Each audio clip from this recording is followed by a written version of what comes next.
So today we're actually going to be going forward and addressing waypoint number 9, fearless feedback. Fearless feedback has a lot of different and interesting angles, but it's something that we can use every day with our students and with each other. Anyone ever taken an art class, photography, or drawing where you had to hang yourself in the front of the room and kind of go through everyone's stuff? Do you have any drawers, painters here? You're an artist, I know. Your family's an artist, right? Married too? Excellent. So there's a thing in the art world called a critique, right? You hang up your drawings, your paintings, your photography, and the room goes around saying the pros and cons of your work, right? Your creations. Now, the rule here though is constructive criticism, right? You never want to say, oh, this is terrible, why'd you even put that up there, right? It's not constructive to someone that's learning how to do stuff, right? So, constructive criticism at all times. Fearless feedback is timely, specific, and private. Now, the way it works with students that are constantly learning something and improving their craft, right, is you need that feedback. They need to know how they did so they can get better on their next landing, on their next approach, on their next maneuver, right? They need that fearless feedback. And oftentimes, as the instructors, we need that feedback as well, right? And sometimes it comes very roundabout. They won't come directly to you, but they might give that feedback to Christian or to Alfredo or to somebody else like, hey, I didn't like the way that so-and-so raised his voice at me today or grabbed the controls away. Sometimes you've got to grab those controls, right? So fearless feedback is a way that we structure this constructive criticism. So let's talk about the 3 points of fearless feedback. Timely, specific, and private.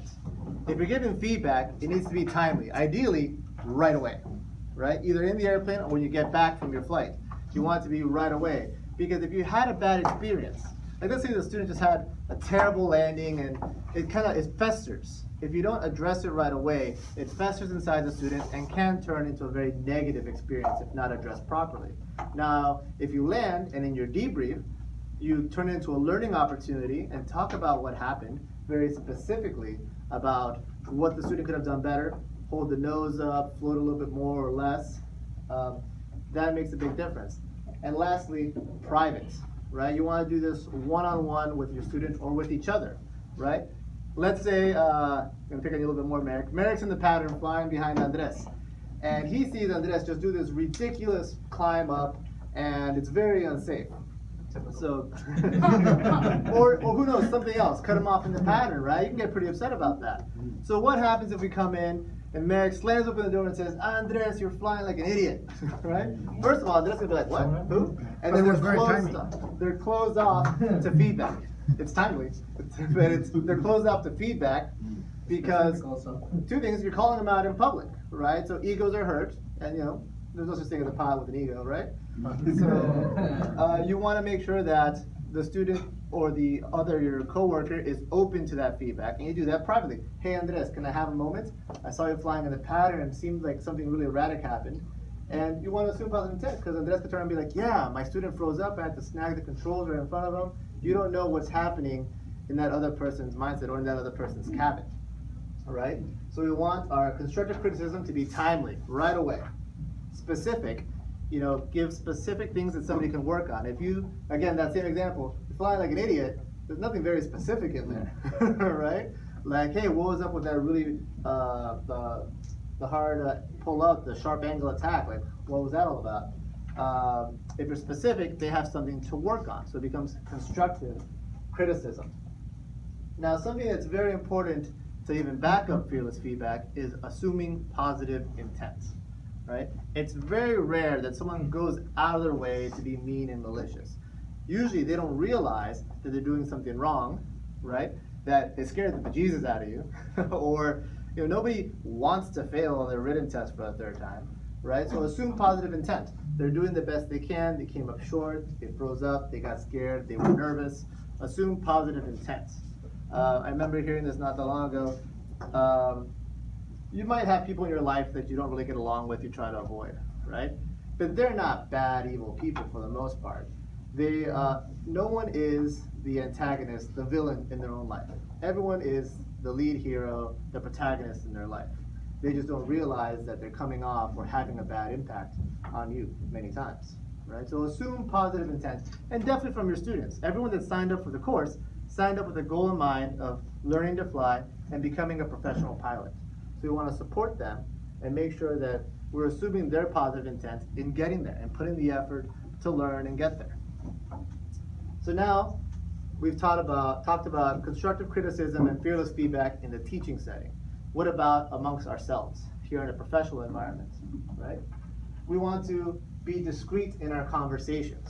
Now, we've got this great facility, but we don't have a CFI lounge, right? So oftentimes our conversations are overheard by students and can be taken the wrong way. So we want to make sure that we are professional in what we do here. We always make sure we're not using foul language, we're not speaking badly about each other or our students, right? And definitely not using names, right? If you had a bad flight, you had a bad flight with a student. You didn't have a bad flight with this particular student that you want to call out in front of everybody else, right? They just had a bad day. So keep that conversation discreet, professional, don't use names. Have those conversations outside these walls, right? Back in the day, we used to have a Friday happy hour. I don't know if everyone's been trying to bring it back for a while now, but that's when you go out and you blow off some steam. Now, same goes of and with students or each other, right? Be discreet in your conversations. And another one that comes in the professional area is we're on a path here, right?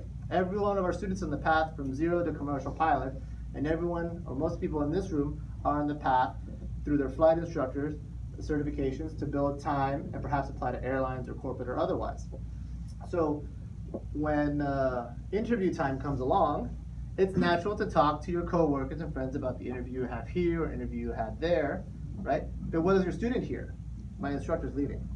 And your interview might not be for 6 months. You might have like 500 hours and you're talking about envoy like in 2 years. But your student here is, my instructor's leaving in a week, right?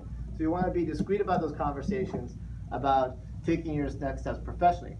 You know, talk to us, talk to your coworkers, but keep it outside of the flight school, just to make sure your students have confidence that you will be there for them through their path through flight training. All right. And to not belabor the point, because there's a lot under fearless feedback, diversity and harassment in all its different forms. This is a very multi-ethnic, heterogeneous mix. You know, it comes from the Wayman family, where we're Peruvian and Chinese and British, and there's so many countries represented here. So we have to be, and want to be, very inclusive of all of our students, all the countries they come from. Everyone that's here, we have a great contingent of the school that has female instructors, and it was brought to me twice this week how awesome that is, that we have so many female instructors. Odie, are you little Palaka? No, she's flying. Oh, Odie's flying? Aw. But, you know, I think that's awesome. But we've got to keep in mind that we want to be inclusive of everyone that's here, be respectful of everyone that's working the line, working in the store, management. We're lucky to say that in 30 years, it's always been a very peaceful and great place to work, and we certainly hope we want to keep it that way for everyone in every situation. So quick review, fearless feedback. Use it. You use it every day, but now you got a name for it. Be timely, specific, and private. Always assume positive intent.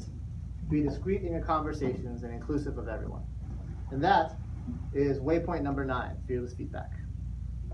Thank you.